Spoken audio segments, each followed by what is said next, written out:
ஆண்டவராய் இயேசு கிறிஸ்துவின் பரிசுத்தமுள்ள நாமத்தினாலே இந்த ஜூம் கூடையிலே வந்திருக்கிற ஆண்டவருடைய பிள்ளைகளுக்கும் விசேஷமாக எபினேசர் அண்ணனுக்கும் குடும்பத்துக்கும் நன்றியை தெரிவித்துக் கொள்கிறேன். கடந்த அநேக முறை இந்த ஜூம் மீட்டில தேவனுடைய வசனத்தை பகிர்ந்து கொள்வதற்கும் என்னுடைய சாட்சிகளும் குடும்பத்தின் ஊழியத்தின் சாட்சியங்களையும் பகிர்ந்து கொள்வதற்கு தேவன் கிருபை செய்திருக்கிறார். இன்றும் ஒரு வாய்ப்பு எங்களுக்கு கிடைத்ததுக்காக தேவனை ஸ்தோத்திரிக்கிறேன். தொடர்ந்து உங்களுடைய ஜெபங்களையும் உங்களுடைய ஒத்தாசைகளையும் உங்களுடைய அன்பு அரவணைப்புகளையும் கேட்டுக்கொள்கிறோம். எங்களுக்காக நீங்கள் ஜெபிக்கும்படியாக நாங்கள் தாழ்மையோடு கூட கேட்டுக்கொள்கிறேன். தேவனுடைய கிருபையினாலே இந்த சீதாமடியிலே மறுபடியுமாக இந்த சீதாமடியை குறித்து ஒரு சில நிமிடங்கள் உங்களோடு கூட பகிர்ந்து கொண்டு தேவனுடைய வசனத்தை உங்களோடு பகிர்ந்து கொள்ள வாஞ்சிக்கிறேன். இந்த அருமையான அண்ணன் சொன்னது போல ஃபாதர்ஸ் டேனுடையதான இந்த ஞாயிற்றுக்கிழமை நாம் எல்லாரும் தகப்பனாய் இருக்கிறவர்களை பிள்ளைகள் அவன் அநேகர் நம்மளை வாழ்த்தினார்கள். நாம் அதை அந்த நாளிலே தேவனுடைய சமூகத்துல தேவனுக்கு நன்றி சொல்வதற்கென்று ஒரு நேரம் தேவன் நமக்கு ஆயத்தப்படுத்தினார். அதற்காக தேவனை ஸ்தோத்திரிக்கிறேன். அதன் தலைப்பிலே எடுக்க சொன்ன நிமித்தமாய் அதை உணர்ந்தவனாக தேவனுடைய சமூகத்திலே சில காரியங்களை ஜெபித்து கேட்ட போது தேவன் கொடுத்த ஆலோசனையை உங்களோடு கூட பகிர்ந்து கொள்ளலாம் என்று வாஞ்சிக்கிறேன். கர்த்தருக்கு ஸ்தோத்திரம் உண்டாவதாக. இந்த சீதாமடி உங்களுக்கு தெரிந்தது போல 18 பிளாக்குகளை சேர்ந்த ஒரு மாவட்டம். இந்த மாவட்டத்துல ஜனத்தொகை near about 50 lakhs காணப்படுகிறது. இந்த ஒவ்வொரு பஞ்சாயத்துகளிலும் more than 20 கிராமங்கள் நமக்கு உள்ளது. இந்த மாவட்டத்துல நமக்கு தேவனுடைய கிருபையினாலே 3 இடங்களிலே சபை கட்டியிருக்கிறது.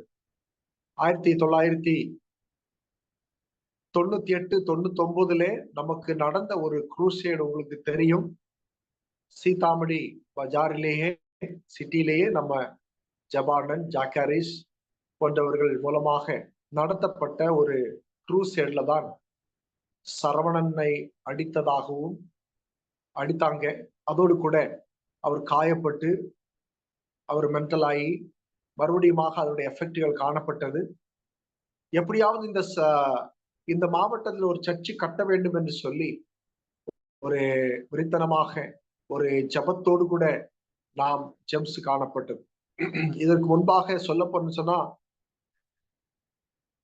அநேக வருடங்களாக எஃப்எம்பிவி மூலமாக உழைத்து அநேக ஊழியங்களை செய்து ஒரு வறட்டு நிலம், கற்பாறை, இங்க எந்த ஒரு பிரதிபலனும் இல்லை, இங்க எந்த ஒரு ஆத்துமாவையும் நடக்காது என்று சொல்லி விட்டு போன 40 வருஷங்களுக்கு முன்பாக விட்டு போன ஊழிய தளம்தான் இந்த சீதாமடி.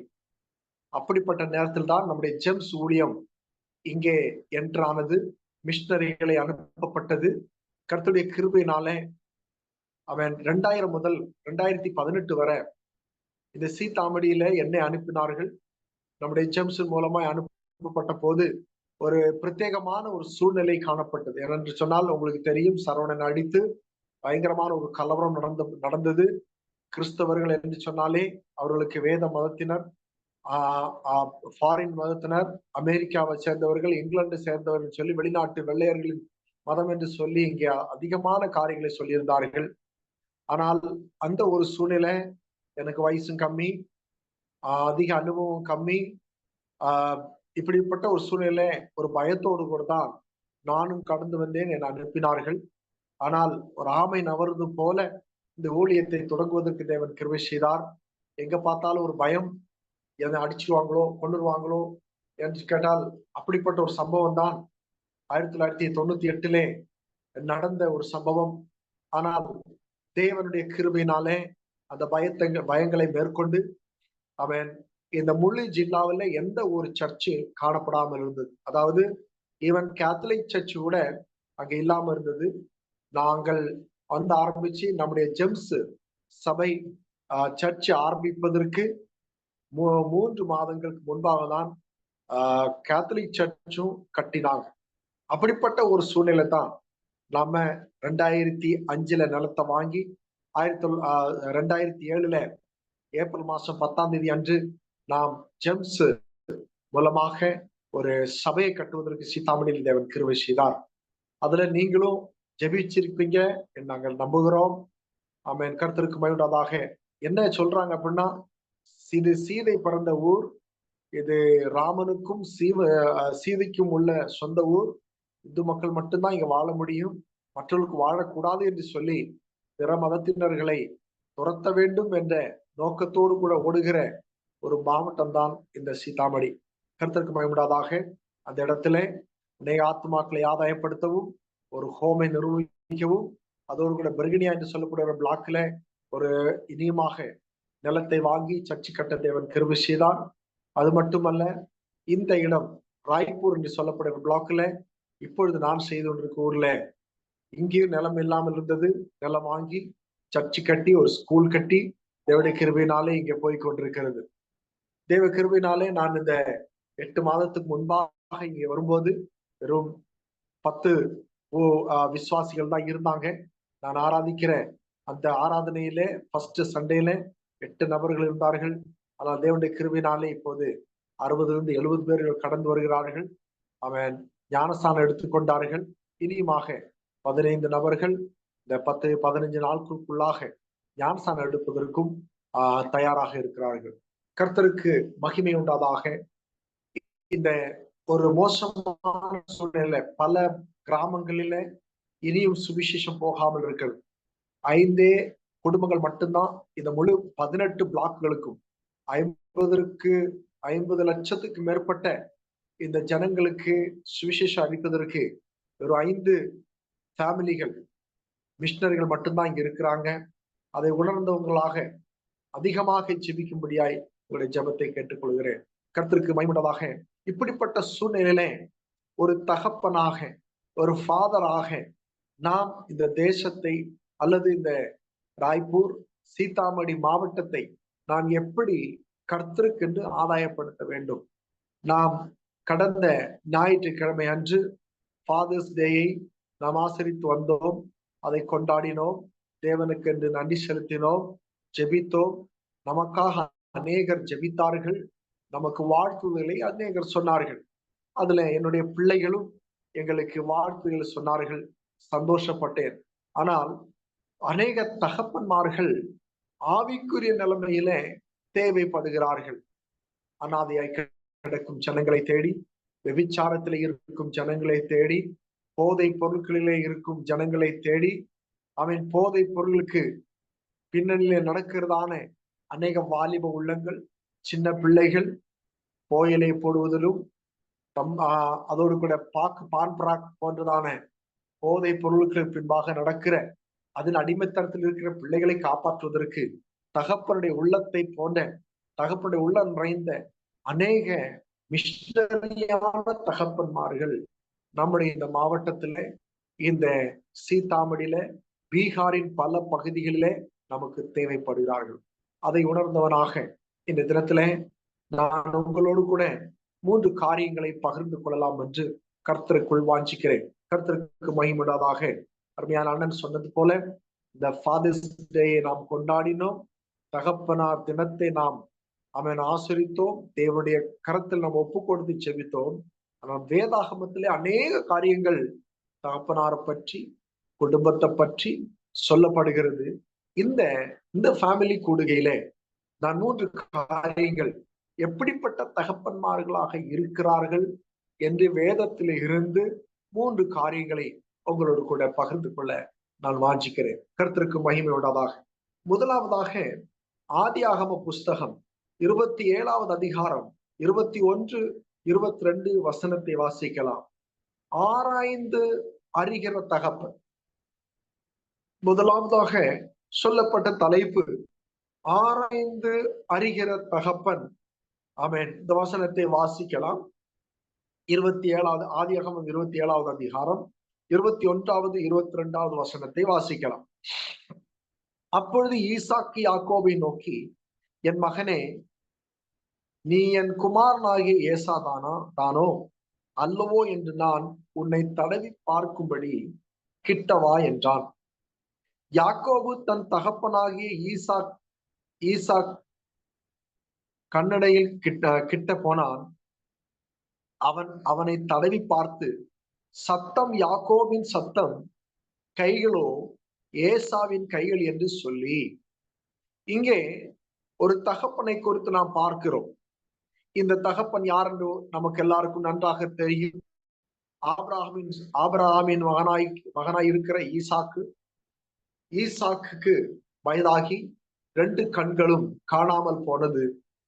அவன் மரிக்கும் அந்த சந்தர்ப்பம் நேரங்கள் நெருங்கிவிட்டது நிமித்தமாய் தன்னுடைய மூத்த மகனாகிய ஏசாவிடத்திலே, மகனே, எனக்காக நீ வேட்டையாடி அதை சமைத்து எனக்கு புசிக்க கொடு, நான் உன்னை ஆசீர்வதிக்க வேண்டும் என்று சொல்லி ஏசாவிடத்துல கேட்ட போது, அந்த கேட்கிற நேரத்திலே தன்னுடைய மனைவியா இருக்கிற ரெபேக்காள் அதை கேட்டு தான் நேசிக்கிறதான மகனை யாக்கோபிடத்துல சொல்லி, இன்ன போல் உன்னுடைய தகப்பனார் கேட்டிருக்கிறார் ஏசாவிடத்திலே, அவன் போய் அவன் வேட்டையாடி சமைத்து கொண்டுவதற்குள்ளாக நீ போய் அவன் நமக்குள்ள இருக்கிறதான அந்த மிருகத்தை கொண்டு வந்து அதை சமைத்து நான் கொடுக்கிறேன், நீ ஏசாவுக்கு பதிலாக போய் நீ அந்த ஆசீர்வாதத்தை பெற்றுக்கொள் என்று சொல்லி சமைத்து கொடுக்கிற அந்த காரியம் எல்லாருக்கும் நமக்கு தெரியும். அதே போல தன்னுடைய தாயின் பேச்சை கேட்டு பயந்து கூட பல டிஸ்கஷன் நடந்தது. ஆனாலும் தன்னை திடப்படுத்தி தைரியப்படுத்தி தகப்பனிடத்திலே போய் ஆசீர்வாதத்தை பெற்றுக்கொள்ள வேண்டும் என்று சொல்லி அந்த யாக்கோபு கடந்து செல்கிறான். கடந்து செல்லும் போது அவனுடைய சத்தத்தையும் காரியங்களையும் புரிந்து கொள்ளும்படியாக ஈசாக்கு தன் மகனை அழைத்த போது, மகனை நீ கிட்டே வா, அவன் உன்னுடைய சத்தமானது யாக்கோபை போல இருக்கிறது. ஆனால் அவன் தடவி பார்த்த போது அந்த சரீரம் கைகளும் ஏசாவினால் காணப்படுது. தன்னுடைய தோளாடையை போட்டுக்கொண்டு யாக்கோபிடத்துல போய் ஈசாக்கிடத்துல போய் அவன் ஆசீர்வாதத்தை பெறுகிறான். கர்த்தருக்கு மகிமை உண்டாதாக. இங்கே ஒரு தகப்பனை நாம் பார்க்கிறோம். தகப்பனாகிய ஈசாக்கு சொல்லுகிற ஒரு காரியம், சத்தம் யாக்கோபின் சத்தம், கைகளோ ஏசாவின் கைகள் என்று சொல்லி இங்கே உரைக்கிற ஒரு காரியத்தை நாம் பார்க்கிறோம். அருமையான தேவனுடைய பிள்ளைகளே, நாம் ஆசீர்வாதத்தை பெற்றுக்கொள்வது தேவனுடைய சித்தமே. அது எல்லாருக்கும் அங்கீகரிக்கப்பட்டதும் எல்லாருக்கும் கொடுக்கக்கூடியதுமான ஒரு ஆசீர்வாதமாக தேவனிடத்திலே காணப்படுகிறது. யாரெல்லாம் தேவனிடத்திலே உண்மையும் உத்தமமாய் தேவனிடத்திலே கேட்கிறார்களோ, அண்டி செல்கிறார்களோ, அவர்களுக்கு தேவன் ஆசீர்வாதத்தை கொடுப்பார் என்ற ஒரு வாக்கு தத்தங்கள் வேதாகமத்திலே நிறைந்து காணப்படுகிறது. ஆனால் இவன் போன அந்த முறைகள், அந்த காரியங்களை இந்த தகப்பனாகிய ஈசாக்கு சரியாக ரெகக்னைஸ் பண்ணுகிறார். கர்த்தருக்கு மகிமையுண்டாதாக. The father who is recognize his children, தன்னுடைய பிள்ளைகளை குறித்து சத்தத்தின் மூலமாகவும் அந்த ஸ்மெல் மூலமாகவும் உடம்பை தொட்டு பார்த்தால், தடவி பார்த்தால் அது ஐடென்டிஃபை பண்ணக்கூடியதான தன்மை உள்ள ஒரு தகப்பனாக காணப்படுகிறான். அநேக வருடங்களாக கண்கள் காணப்படாது இருந்ததான். ஆனால் அப்படி இருந்த சூழ்நிலையிலும் கூட தன் மகன் யார் என்றும், யாக்கோவின் சத்தம் என்ன என்றும், ஏசாவின் சத்தம் என்ன என்றும், அவருடைய உடலுடைய நிலைமைகள் ஐடென்டிபிகேஷன் என்ன என்றும் சரியாக புரிந்து கொண்ட அந்த தகப்பன் கேட்கிறார், யாக்கோவின் சத்தமாக காணப்படுகிறதே, நீ என் பக்கத்திலே வா, உன்னை தடவி பார்க்க வேண்டும் என்று சொல்கிறார். இஸ் டோட்டலி சரியாக ரெகக்னைஸ் பண்ணுகிற, சரியாக புரிந்து கொள்ளக்கூடிய ஒரு நபராக, ஒரு தகப்பனாக காணப்படுகிறார். கர்த்தருக்கு மகிமை உண்டாதாக. அருமையான தேவனுடைய பிள்ளைகளே, நாம் எப்படிப்பட்டவர்களாக இருந்தாலும், நாம் எந்த சூழ்நிலை இருந்தாலும், நாம் எந்த ரூபத்துல பர்சனாலிட்டியில இருந்தாலும், நம்முடைய குரல் என்ன, நாம் தாழ்மையாக பேசுகிறோமா, நாம் எதிர்த்து பேசுகிறோமா, நாம அன்போடு பேசுறோமா, கோபத்தோடு பேசுகிறோமா என்று தேவனாகிய கர்த்தர், பிதாவாகிய தேவன், நம்முடைய தகப்பனாகிய பரலோகத்தின் தகப்பனாகிய தேவன் நம்மை சரியாக அறிந்து புரிந்திருக்கிறார். கர்த்தருக்கு ஸ்தோத்திரம் உண்டாதாக. அநேக நேரங்களில ஆண்டவரே எனக்கு ஆசீர்வாதத்தை தாரும், எனக்கு ஆசீர்வாதம் வேண்டும், என் சூழ்நிலைகள் இப்படியா காணப்படுகிறது, என் பிள்ளைகளின் நிலைமைகள் இப்படியா காணப்படுகிறது, என் குடும்பத்தின் நிலைமைகள் இப்படியா காணப்படுகிறது என்று சொல்லி நாம் அநேக நேரங்களில் அங்கலாய்ப்பதுண்டு, நாம் வருத்தப்படுவது உண்டு, நாம் அதற்கென்று போராடி ஜெபிக்கிற சூழ்நிலைகள் அநேகம் ஏற்பட்டிருக்கிறது. ஆனால் கர்த்தருக்கு மைமுடாதாக எப்படிப்பட்ட மனநிலைமையோடு கூட கர்த்தருடைய சமூகத்திலே போயிருக்கிறோம் என்பதை நம்முடைய பரலோகத்தின் பிதாவாகிய தேவன் நம்மளை குறித்து அறிந்து அவர் நம்மளை பரிசோதித்து பார்க்க விரும்புகிறார். நம்முடைய உள்ளந்திரியங்களை அறிகிற தேவன், நம்முடைய சிந்தனைகளை அறிகிற தேவன், நம்முடைய பார்வைகளை ரெகக்னைஸ் பண்ணுகிற தேவன், நம்முடைய பேச்சையும் எப்படிப்பட்ட டோனில நாம் பேசுகிறோம் என்ற காரியங்களை அறிந்து கொள்கிற தேவனாகி காணப்படுகிறார். ஏனென்று கேட்டால் அவர் சர்வ வியாபி, அவர் சர்வ ஞானி, அவர் சர்வ சக்தி வல்லமை உள்ள தேவன். அவர் ஒமினி பிரசன்டாக, ஒமினிஷனாக, அவர் சர்வ வல்லமையுள்ள தேவனாக நம்மிடத்திலே காணப்படுகிறார்.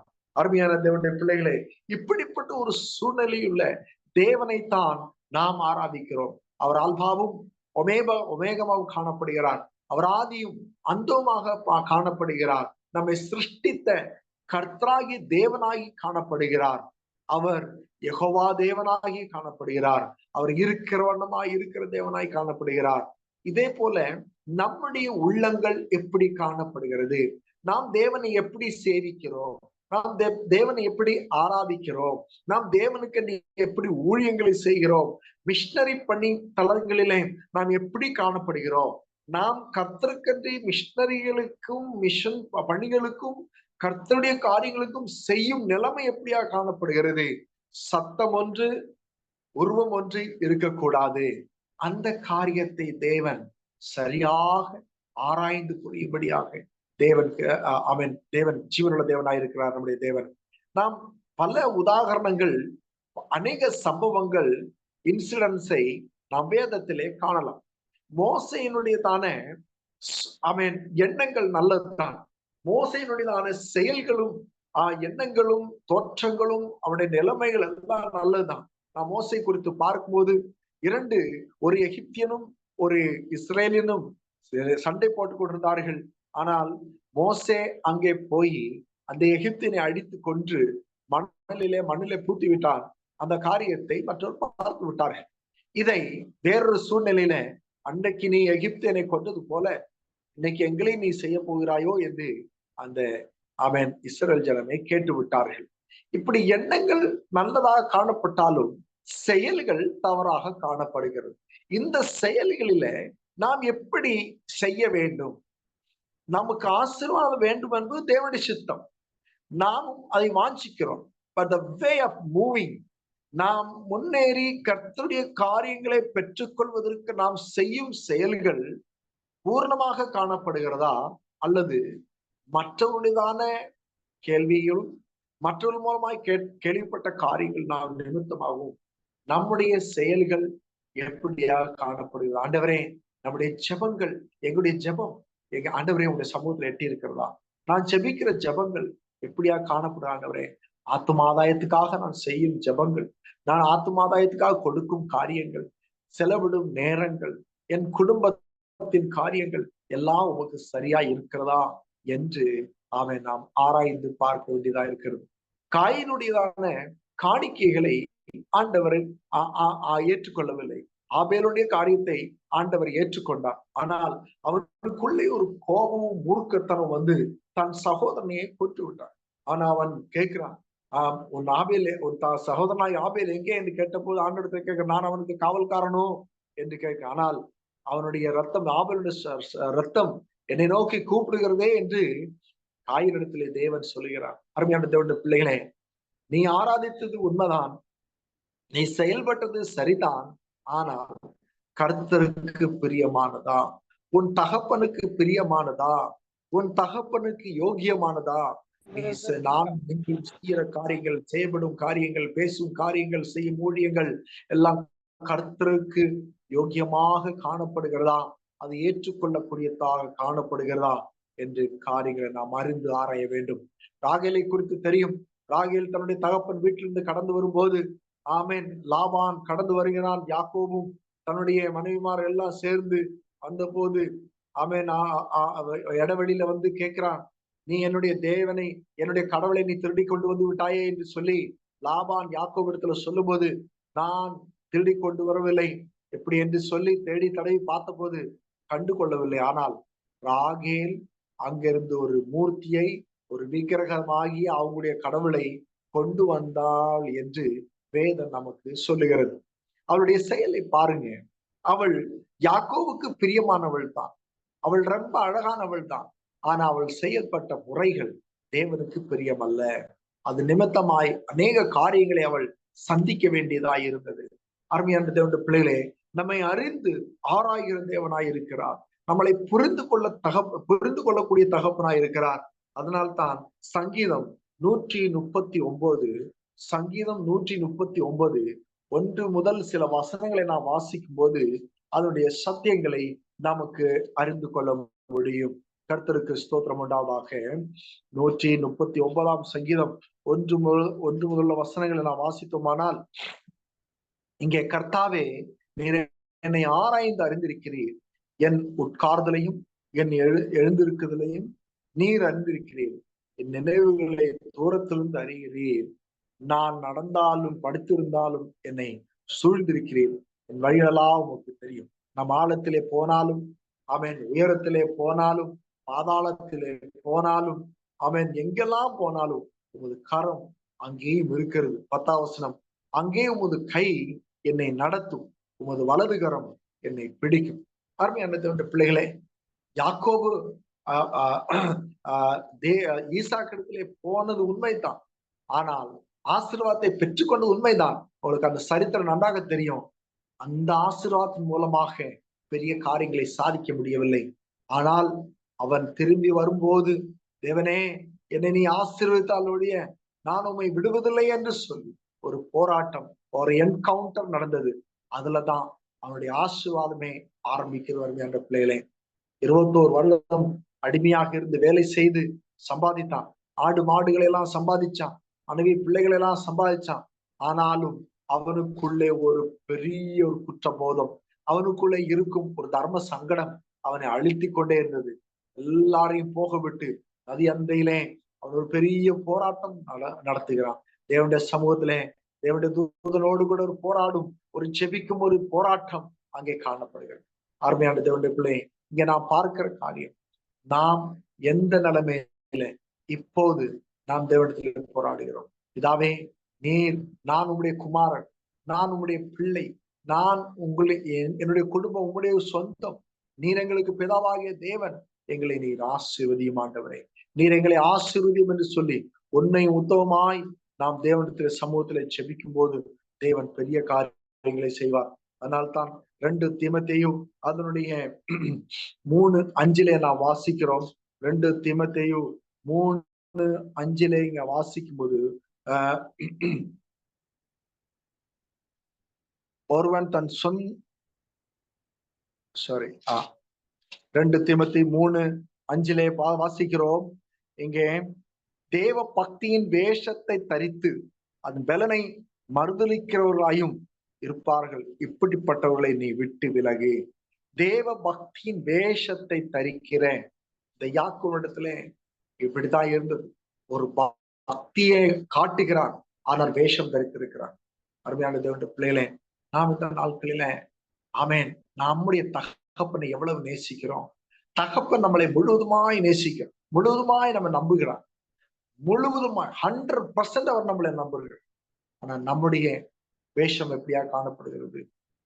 நம்முடைய சத்தம் ஒன்றும் நம்முடைய வேஷம் ஒன்றாக இருக்காமல், நம்முடைய சத்தமும் வேஷமும் ஒரே மாதிரி இருந்து கர்த்தருக்கு பிரியமா இருந்து வேஷம் தரித்து விடாமல், தேவனே, நான் உமக்கு பிள்ளை, நீங்க எனக்கு தகப்பன், நீங்க என்ன ஆசீர்வதிக்க உங்க கடமை ஆண்டவரே, நான் பெற்றுக்கொள்ளக்கூடியதான தகுதி எனக்கு இருக்கையா, நீங்க எனக்கு தாங்க என்று சொல்லி நாம் கேட்போமானால் தேவன் நம்மை ஆசீர்வதிப்பார்.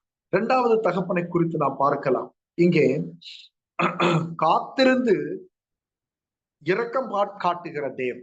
நாம் லூக்கா எழுதின சுவிசேஷத்துல 15வது அதிகாரம் 19 ஆமென் 20 21 வசனங்களை நான் வாசிக்கலாம் என்று சொல்லி வாஞ்சிக்கிறேன். லூக்கா எழுதின சுவிசேஷம் அதனுடைய 15வது அதிகாரம் 19 முதல் 21 வசனங்கள் வரை. இனிமேல் உம்முடைய குமாரன் என்று சொல்லப்படுவதற்கு நான் பாத்திரன் அல்ல, உம்முடைய கூலிக்காரனில் ஒருவனாக என்னை வைத்துக் கொள்ளும் என்பேன் என்று சொல்லி எழுந்து புறப்பட்டு தன் தகப்பனிடத்திலே வந்தான். அவன் தூரத்தில் வரும்போதே அவனுடைய தகப்பன் அவனை கண்டு மனதுருகி ஓடி அவன் கழுத்தை கட்டி கொண்டு அவனை முத்தம் செய்தான். குமாரன் தகப்பனை நோக்கி, தகப்பனே, வரத்துக்கு விரோதமாகவும் உமக்கு முன்பாகவும் பாவம் செய்தேன், இனிமேல் உம்முடைய குமாரன் என்று சொல்லப்படுவதற்கு நான் பாத்திரன் அல்ல என்று சொன்னான். கர்த்தருக்கு மகிமை உண்டதாக. 20வது வசனத்தை நாம் சற்று பார்க்கலாம். எழுந்து புறப்பட்டு தன் இடத்தில் வந்தான். அவன் தூரத்தில் வரும்போதே அவனுடைய தகப்பன் அவனை கண்டு மனதுருகி ஓடி அவன் கழுத்தை கட்டி கொண்டு அவனை முத்தம் செய்தான். அருமையான தேவனுடைய பிள்ளைகளே, இங்க பாருங்க, இந்த கெட்ட குமாரனை குறித்து நாம் பார்க்கிறோம். கெட்ட குமாரன் என்று சொல்லி இந்த வசனத்தில் எழுதப்படவில்லை. அதுக்கு மக்கள் ஒரு பேரை கொடுத்திருக்காங்க.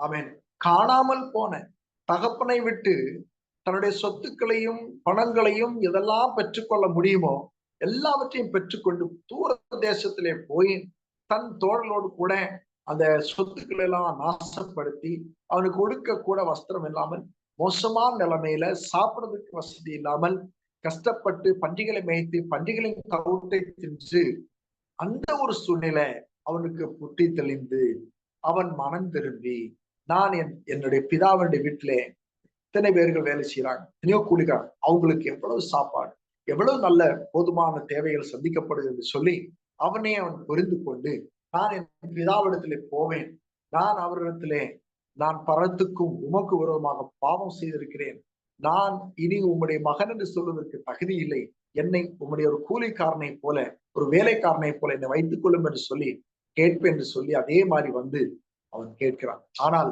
20வது வசனத்தை பார்க்கும்போது இங்க வித்தியாசமாக காணப்படும். ஓடி அவன் கழுத்தை, அவனுடைய தகப்பன் அவனை கண்டு மனதுருகி.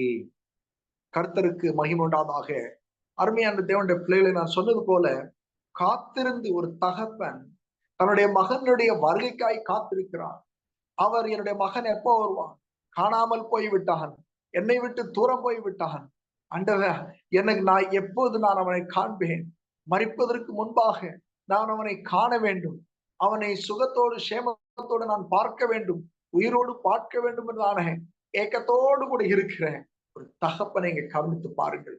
அருமையான தேவனுடைய பிள்ளைகளே, அவன் ஓடி சென்று அவனை கட்டி பிடித்து முத்தம் கொடுத்து அரவணைத்து அவனுக்கு என்னென்ன செய்தான் என்று நாம் வேதத்திலே காண்கிறோம். கர்த்தருக்கு மகிமை உண்டாதாக. இப்படி ஒரு இரக்கம் உள்ள காத்திருக்கிற ஒரு தகப்பனை நம் தகப்பன் நமக்கு இருக்கிறார். பரலோகத்துல நாம் தேவனுக்கென்று நியமிக்கப்பட்ட நேரங்களிலே கடந்து செல்லாமல் இருந்தாலும் அவர் நமக்காக காத்திருக்கிற தேவன், பொறுமையோடு கூட இருக்கிற தேவன், நமக்காக ஆசீர்வாதங்களை வைத்துக் கொண்டிருக்கிற தேவன், நம்முடைய காரியங்களை காண்கிற தேவன். இந்த இரக்கமுள்ள தேவனை குறித்து பார்க்கும்போது எரேமியா 3வது அதிகாரம் அதனுடைய 12வது வசனத்தை பார்க்கும்போது இந்த இரக்கமுள்ள காத்திருக்கிற தேவனை குறித்து நான் பார்க்கும்போது இங்க பாருங்க, வசனம் எவ்வளவு கிளியரா சொல்லுதுன்னு பாருங்க. 3வது அதிகாரம் 12வது வசனத்துல 3:12 சொல்லுகிறது. அதனுடைய கடைசி 2 லைனை நான் வாசித்தேன். நான் கிருபையுள்ளவர் என்று கிருபை உள்ளவர் என்று கர்த்தர் சொல்லுகிறார், நான் என் கோபம் மாட்டேன். நான் கிருபையுள்ளவர் என்று கர்த்தர் சொல்லுகிறார், நான் என்றைக்கும் கோபம் வைக்க மாட்டேன். கர்த்தருக்கு மகிமை உண்டாதாக. அருமையான தேவனுடைய பிள்ளைகளே, நம்முடைய தகப்பன் அவன் நமக்கு கிருபை உள்ளவராயிருக்கிறார். நாம் அநேக சந்தர்ப்ப சூழ்நிலைகள் நம்முடைய வாழ்க்கையில இந்த கெட்ட குமாரனுக்கு நடந்தது போல சாப்பிடுவதற்கு வசதி இல்லை, நல்ல உடுக்க வஸ்திரம் இல்லை, போதுமான மதிப்பில்லை, போதுமான தேவைகள் சந்திக்கப்படவில்லை. ஆனாலும் கூட அந்த இடத்துல அவருடைய கோபம் நம் மேலே ஜொலிக்கவில்லை, அவருடைய கோபம் நம் மேலே ஆளவில்லை. அவருடைய இரக்கம் எவ்வளவு பெரியது தெரியுமா? அவருடைய இரக்கம் எவ்வளவு பெரியதுன்னு தெரியுமா? தேவன் நம் மேல, ஆமென், நாம் வழிதட்டி போனாலும், நாம் வழிமாறி போனாலும், நாம் தேவனை மறந்து விட்டாலும், தேவனுக்கு செய்யக்கூடிய ஊழியத்திற்கு சரியான ஒரு காரியங்களை செய்யாம போனாலும், ஊழியத்தை குறித்து ஒரு பாரம் இல்லாமல் போனாலும், அவன் கர்த்தருக்கு மகிமையுள்ளதாக அவர் நம்ம மேல இரக்கமாயிருக்கிறார். என் மகன் என்னிடத்துல வரமாட்டானோ, என்னிடத்தில் திரும்பி வரமாட்டானோ, என்னிடத்துல என்ன முகத்தை பார்க்க மாட்டானோ என்ற ஏக்கத்தோடு இருக்கிற அந்த தகப்பனை அவன் நமக்காக வைத்திருக்கிறார். நான் அந்த தகப்பன் நமக்காக இருக்கிறான். அவன் அந்த கிறிஸ்து வந்த ஒரு நிமித்தமாய் அந்த தகப்பனை நம்மிடத்திலே காண்பித்திருக்கிறான். அவருடைய அன்பை குறித்து அந்த சுவிசேஷத்தை வாசிக்கும் போதெல்லாம் அடிக்கடி தகப்பனுடைய காரியத்தை எடுத்தெடுத்து சொல்லுகிறான். என்னை கண்டிருக்கிறான், என் பிதாவை கண்டிருக்கிறான், பிதாவை கண்டிருக்கிற என்னை கண்டிருக்கிறான்னு சொல்லி தேவனுடைய வசனம் நமக்கு தெளிவாக அவன் நம்மிடத்திலே உரைத்து சொல்லப்படுகிறது. அருமையான தேவனுடைய பிள்ளைகளே, பார்க்கலாம். அதனுடைய மத்தேயு எழுதின சுவிசேஷம் 9வது அதிகாரம், மத்தேயு 9 அதனுடைய 36வது வசனத்தை வாசிக்கும் போது, இரக்கமுள்ள தேவனுடைய நிலைமையை பாருங்க. அந்த இரக்க குணமுள்ள கிருபையுள்ள அந்த மனது உருகுகிற தேவனுடைய அவருடைய சுபாவத்தை பாருங்க. 36வது வசனம், அவர் திரளான ஜனங்களை கண்ட பொழுது அவர்கள் மேய்ப்பனில்லாத ஆடுகளை போல தோய்ந்து போனவர்களும் சிறுமைப்பட்டவர்களுமாய் இருந்தபடியால் அவர்கள் மேல் மனதுருகி, கர்த்தருக்கு மகிமை, அவர்கள் மேய்ப்பனில்லாத ஆடுகளை போல தோய்ந்து போனவர்களாய் சிதறப்பட்டவர்களுமாய் இருந்தபடியால் அவர்கள் மேலே மனதுருகினார். ஒரு மேய்ப்பன் இல்லாத ஒரு கூட்டம் உண்டு. ஒரு ஆடுகள், தேவனுடைய கைவேலையால் செய்யப்பட்ட மனிதன் மேய்ப்பன் இல்லா ஆடுகளைப் போல வழிதப்பி நடக்கிறார்கள். பாவத்தின் அந்தகாரத்திலே திரிகிறார்கள். அவர்கள் பிசாசின் அடிமைத்தனத்திலே காணப்படுகிறார்கள். விக்கிரக ஆராதனையிலும் போதை பொருள்களுக்கும், ஆமென், கொள்ளை கூட்டங்களுக்கும், நக்சல்வாதிகளிலும் கொள்ளை போன்றதான அநேக தவறுகளை, விபச்சாரங்களை நாசப்படுது. ஒரு மாசத்துக்கு முன்பா நடந்து சொல்றேன், ரொம்ப நாள் ஆகல. நான் சொல்ல போற 36 நாளுக்கு முன்பாக நடந்த ஒரு காரியத்தை வேதனையோடு கூட சொல்லுகிறேன். எனக்கு தெரிந்த அருமையான கேரளா சிஸ்டர் உண்டு. இதே சீதாமணியில பஜார்ல ஒரு ஹாஸ்பிட்டல்ல நடந்த காரியத்தை சொல்லுகிறேன். சொந்த சகோதரனாலே சொந்த சகோதரிக்கு பிள்ளை உண்டாகிவிட்டது. ஆன் பிரதர் அவனுடைய சகோதரி இடத்துல ஒரு குழந்தை ஆகிவிட்டது. அந்த குழந்தைய, ஆமென், 6-7 மாசம் கூட தகையில, 5 நாள் தான் இருந்தது. நாங்க ஊருக்கு திரும்பிட்டோம். நாங்க இந்த சம்மர் வெக்கேஷன் கடந்து போன போது அந்த அந்த அந்த சகோதரி போய் ஹாஸ்பிட்டல்ல எப்படியா அந்த பிள்ளையை எடுக்கணும்னு சொல்லி அவங்க லேபர் பெயின் இன்ஜெக்ஷனை போட்டு அவங்க அந்த பிள்ளையை வெளியில எடுத்துட்டாங்க. அப்போது அந்த சகோதரி, நானு பிள்ளை கிடைச்சா சொல்லுங்க அப்படின்னு சொல்லி கேட்டேன். ஒரு பிள்ளைய, 7 மாசம் கூட தகையாத பிள்ளைய, பாஸ்டர் இந்த மாதிரி பிள்ளை கிடைச்சிருக்கு, எடுக்கிறீங்களா, நீங்க யாருக்கும் கேட்டீங்களே அப்படின்னு சொல்லி, ஒரு 20 வருஷமாக கல்யாணம் முடிச்சு எங்களுடைய விசுவாசிகள் பிள்ளை இல்லாம இருந்துக்கு நான் கேட்ட போது அவங்க ஓடி போய் அடிச்சு விழுந்து போய் அந்த பிள்ளைய எடுத்தாங்க. இப்பவும் அந்த பிள்ளைய பார்த்த ஒரு எலி குஞ்சு தான். நேற்றுக்கு முந்தானத்து நைட்ல போய் நாங்க பார்த்து ஜெபம் பண்ணிட்டு வந்தோம். 1 மாசத்துக்கு பிற்பாடு வந்து பார்த்தோம். வெறும் 36 டேஸ் ஒன்லி. ஆமென். இது உண்மை சம்பவத்தை சொல்லுகிறேன். அப்படிப்பட்ட பாவம் நிறைந்த இடத்துல வழிதப்பி நடக்கிற இந்த ஆடுகளை குறித்த பாரம் என்ன? அவர்களை குறித்த பாரம் நமக்கு என்ன உண்டு? அநேகருக்கு மிஷினரி மிஷினரினா அவங்க ஊழியத்துல எப்படி இருக்கிறாங்க, ஏது இருக்கிறாங்க கூட சில ஐடியாக்கள் கூட இல்லாம இருக்கிறாங்க. அந்த குழந்தைங்க கையில இருக்கிறது. அந்த சகோதரி, ஆமென், அங்கிருந்து தப்பிச்சும் பொழைச்சுன்னு ஓடிட்டான். இப்படி நான் ஒண்ணுதான் சொல்ல முடியுது. இதுவரை எத்தனையோ 100கணக்குல காரியத்தை என்னால சொல்ல முடியாது. சீதாமணி பஜார்ல 140 குடும்பங்களோட வெபிச்சாரம் செய்யற குடும்பங்கள். அதே ஹாஸ்பிட்டல்ல பக்கத்துலதான் 70க்கும் மேற்பட்ட நாங்க ஒரு சென்சஸ் எடுத்து பார்த்தோம். அந்த இடத்துல வெபிச்சாரம் செய்யற 100கணக்கான சகோதரிகள் நிறைந்து காணப்படுகிறார். இப்படி பாவம் நிறைந்த வழிதப்பி நடக்கிற இந்த ஆடுகளுக்காக மெய்ப்பன் இல்லையே, ஒரு மிஷினரி கடந்து போய் இல்லையே, ஒரு குடும்பம் இல்லையே, ஆமென், அவர்களுக்கு போகிறவர்களுக்கு எப்படி, அவங்களுக்கு எப்படி உதவி செய்யணும், அவங்களுக்கு சாப்பாடு கொடுப்பாங்க. போவதற்கு அநேகர் தயார். ஆனா அவங்களுக்கு உதவியாக நிற்பது யார்? உதவியாக நிற்பது யார்? அவங்களுக்கு சப்போர்ட்டிவா நிற்க யார்? ஜெபிப்பதற்கு, கொடுப்பதற்கு யார் நிற்கிறார்? இப்படிப்பட்ட ஒரு பெரிய ஒரு கேள்விக்கு முன்பாக நாம் இருக்கிறோம். அருமையான தேவனுடைய பிள்ளைகளே, ஒரு காரியம் கூட சொல்லிவிட்டு, ஆமென், எபேசியர் நிருபம் அவருடைய 2ஆம் அதிகாரம் 13, 17 வசனத்தை வாசிக்கும் போது, தூரமாய் இருந்த நம்மை அவர் சமீபமாக்கினார் என்று சொன்னால் சமாதானமாகிய சுவிசேஷம் நம்மிடத்திலே கடந்து வந்தது. அந்த இயேசு என்கிற சுவிசேஷம் நம்மிடத்திலே கடந்து வந்த நிமித்தமாய் நாம் பாவத்திலே அடிமைப்பட்டு தேவனை விட்டு தூரமாயிருந்த, பிதாவை விட்டு தூரமாயிருந்த நம்மை சமீபமாக்கினார் அல்லவா? அந்த அன்பை நாம் எப்படி எடுத்து சொல்ல முடியும்? நாம யார் இடத்துல சொல்ல முடியும்? கர்த்தருக்கு ஸ்தோத்திரம் உண்டாதாக. 3வது காரியம், நேரம் கடந்து போனால சீக்கிரமாய் சொல்லுகிறேன், பிரியமாய் இருக்கிற தகவல். அவன் நமக்கு தெரியும். ஆமென். 3வது அதிகாரம், மத்தேயு நம்ம சுவிசேஷம் 3வது அதிகாரம் 14 வசனத்துல நம்ம வாசிக்க விரும்பல. ஆனாலும் நீங்க பைபிள் இருந்துச்சுன்னா, கையில இருந்துச்சுன்னா நீங்க திருப்பி பார்த்து கொள்ளுங்க. நான் இது என் பிரிய குமாரன், நான் இவன் மேல் பிரியமாய் இருக்கிறேன் என்று அந்த 14வது கடைசி வசனம், இவர் என்னுடைய நேசகுமாரன், இவரில் பிரியமாய் இருக்கிறேன் என்று உரைத்தது. கர்த்தருக்கு மகிமையாக. இயேசு கிறிஸ்து ஞானஸ்நானம் பெற்றுக்கொண்டு யோர்தானை விட்டு வெளியில் வந்தோடனே இயேசு கிறிஸ்து கொடுத்த சாட்சி பிரியமாய் இருக்கிற, ஆமென், பிரியமாய் வைத்திருக்கிற ஒரு தகப்பனை பாருங்க. நான் இவர்கள் பிரியமாய் இருக்கிறேன். பிரியத்தை குறித்து பார்க்கும்போது எபிரேயருக்கு எழுதின அவன் நிருபம் 11ஆம் அதிகாரம் 5வது வசனத்துல, ஏனோக்கு தேவனுக்கு பிரியமாய் நடந்தவன். எப்படி பிரியமாய் நடந்து கொண்டு சொன்னால், அங்கே பார்க்கிறோம், அவனோ தேவனோடு கூட நடக்கிறது தான் தேவனுக்கு பிரியம் என்று வசனத்திலே காண்கிறோம். விசுவாசத்தினாலே ஏனோக்கு மரணத்தை காணாதபடிக்கு எடுத்துக் கொள்ளப்பட்டான். தேவன் அவனை எடுத்துக்கொண்டபடினாலே அவன் காணப்படாமற் போனான்.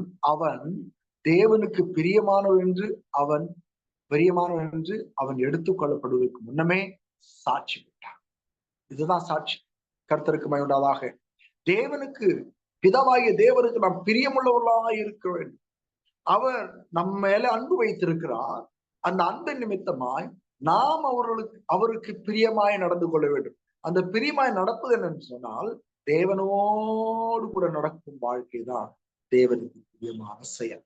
கர்த்தருக்கு மேலும் loving so much, but what we are doing, how we are moving with our Father God, நம்முடைய தேவனாய் கர்த்தரத்தில் நாம் எப்படி வான் பண்ணுகிறோம், அவரிடத்தில் நாம் எப்படி பிரியமாய் இருக்கிறோம் என்பதை நாம் புரிந்து கொண்டோம் என்று சொன்னால், நம்முடைய ஊழியத்திலே நாம் செய்கிற காரியங்களிலே, ஜெபங்களிலே, கர்த்தாவே நான் உம்மோடு கூட நடக்கிறேனா, உமக்கு பிரியமாய் இருக்கிறேனா. ஆமென். 2 கொரிந்தியர் 5ஆம் அதிகாரம் 9, 10 வசனங்களை வாசிக்கும் போது அவருக்கு பிரியமாய் இருக்கிற காரியங்களை குறித்து இங்கே நாம் காண்கிறோம். 2 கொரிந்தியர் அதனுடைய 5ஆவது அதிகாரம் 9, கர்த்தருக்கு மகிமையுண்டாதாக. 5, 9. அதன் நிமித்தமே நாம் சரீரத்தில் இருந்தாலும் குடியிராமற் போனாலும் அவருக்கு பிரியமானவர்களாய் இருக்க நாடுகிறோம். ஏனென்றால் சரீரத்தில் அவனவன் செய்த நன்மைக்காவது தீமைக்காவது தக்க பலனை அடையும்படிக்கு நாம் எல்லாரும் கிறிஸ்துவின் நியாய பிரமாணத்திற்கு முன்பாக வெளிப்பட வேண்டும். கர்த்தருக்கு மகிமையுண்டாக. நாம் பிரியமாய் ஏன் நடக்க வேண்டும் சொன்னா, வசனம் தெளிவாய் சொல்கிறது, அவருடைய நியாய பிரமாணத்திற்கு முன்பாக, ஆமென், வெளிப்படும் நாட்களிலே நாம் உண்மையுள்ளவர்களாக பிரியமுள்ளவர்களாக இருக்கும்படி பரலோகத்திலே போவதற்காக நாம் பிரியமுள்ளவர்களாக இருக்க வேண்டும். அருமையான தேவனுடைய பிள்ளைகளே, 3வது அந்த ஒரு வசனத்தை கூட பிரியமாய் இருக்க ஆரம்பிச்சுட்டா, ரோமருக்கு எழுதின சுவிசேஷம் 14ஆம் அதிகாரம் 18ஆம் வசனத்திலே சொல்லப்படுகிறது, கர்த்தருக்கு ஊழியம் செய்கிறவர்கள் தான் அவருக்கு பிரியமானவர்கள் என்று வசனத்திலே சொல்லுகிறது. 14, 18 வசனத்திலே நாம் பார்க்கிறோம். 14, 18 வாசிக்கிறோம் இப்படி, இவைகளில் கிறிஸ்துவுக்கு ஊழியம் செய்கிறவன் தேவனுக்கு பிரியனும் மனுஷரால் அங்கீகரிக்கப்பட்டவனுமாயிருக்கு. கர்த்தருக்கு ஸ்தோத்திரம். தேவனுடைய அருமையான தேவனுடைய பிள்ளைகளே, தேவனுக்கு நாம் எப்படிப்பட்ட ஊழியத்தை செய்கிறோம்? இந்த சீதை என்று சீதையினுடைய ஊரு வேற யாரும் இருக்கக்கூடாது. விபிச்சாரத்திலே கிடைக்கிற மக்கள். இங்க நேபாள் இங்க இருந்து 50 கிலோமீட்டர் தூரத்தில், நாங்க இருக்கிற இடத்துல இருந்து 50 கிலோமீட்டர் தூரம் தான். அங்க இருந்து சாராயங்கள் விலை குறைவா பிராண்டிகள் சாக்கா ட்ரக்கு லாரியா வந்து திருட்டுக்கலாம். அப்படி கொண்டு வந்து போதைப் பொருளுக்கு சின்ன வயசுல இருந்து பெரிய ஆட்கள் வர, பெண்கள் ஆண்கள் எல்லாரும் போதைப் பொருளுக்கு அடிமையாய் கிடக்கிறார்கள். கள்ளக்கடத்தல் பயங்கரமான மனுஷனை பிள்ளைகளை கடத்திட்டு போயிடறாங்க, பொம்பளை பிள்ளைகளை கடத்திட்டு போயிடறாங்க, விபச்சாரம், இப்படி அநேக காரியங்கள் நேபாளுக்கு இந்தியாவுக்குள்ள பயங்கரமான ஸ்மக்லிங் நடந்து கொண்டு இருக்கு. நீங்க இந்த நேரத்துல போய் பாத்தீங்கன்னா இந்தியாவில இருந்து நேபாளுக்கும், நேபாள இருந்து இந்தியாவுக்கும் பயங்கரமான மால்கள் அங்கிட்டு இங்கிட்டு ஓடும், போதைப் பொருட்களை கடத்தும் காரியங்கள்ல ஓடிக்கொண்டு. இப்படிப்பட்ட காரியத்துல நாம் எப்படி உள்ளவர்களாய் காணப்படுகிறோம்? இந்த ஆமென் நாம் கர்த்தருக்கு பிரியமுள்ளவர்களாய் காணப்படுகிறோமா? அந்த பிதாவுக்கு பிரியமுள்ள பிள்ளைகளாய் காணப்படுகிறோமா? எப்படிப்பட்ட அவரோடு கூட நடப்பதற்கு, அவருடைய ஊழியத்திலே செய்யும் போது ஆமென் அவருக்கு பிரியமாய் இருந்து அவர் வருகை நாளிலே புத்தகமுள்ளவர்களாய் நியாயப்பிரமாணத்துக்கு முன்பாகவும் நியாயத்துக்கு முன்பாகவும் நான் நிற்க வேண்டியது நிச்சயமா இருக்கு.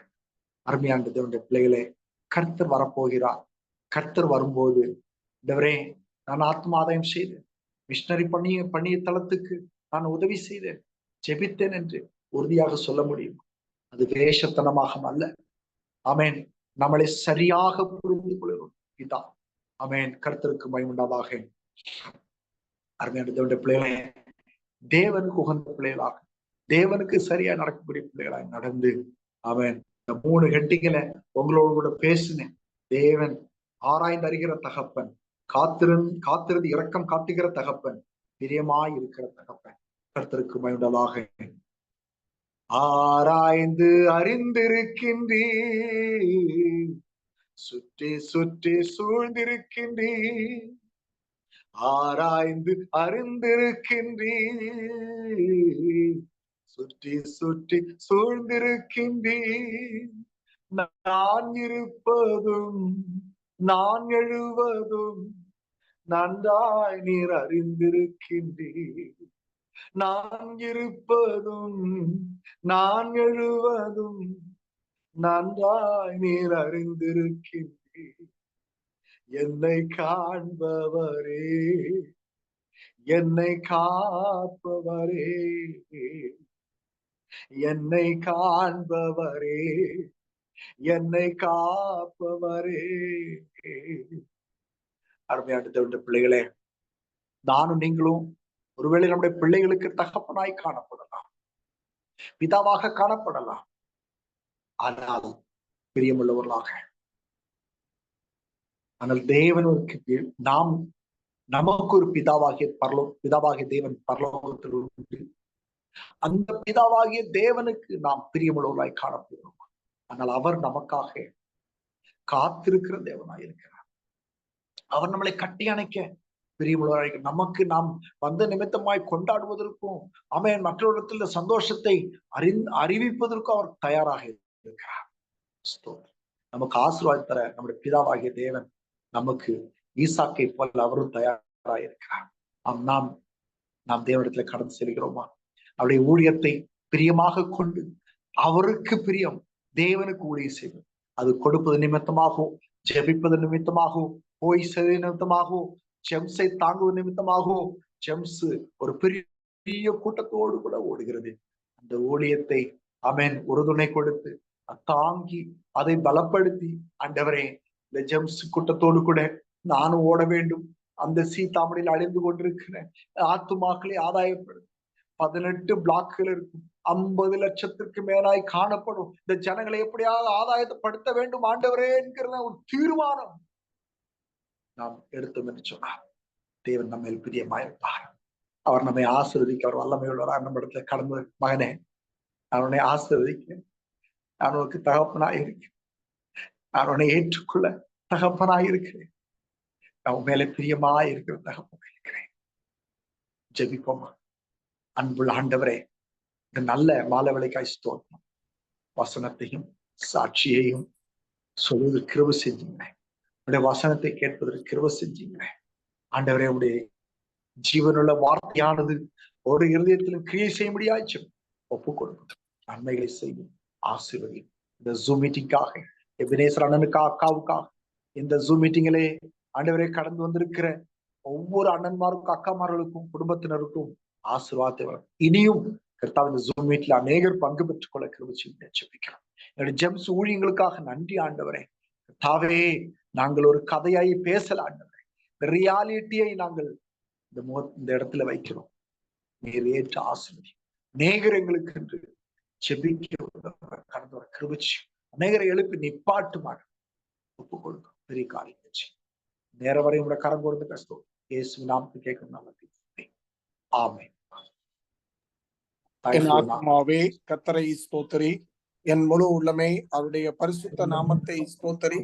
என் ஆத்மாவே கர்த்தரை ஸ்தோத்திரி, அவர் செய்த சகல உபகாரங்களையும் மறவாதே. ஆமென் ஆமென்.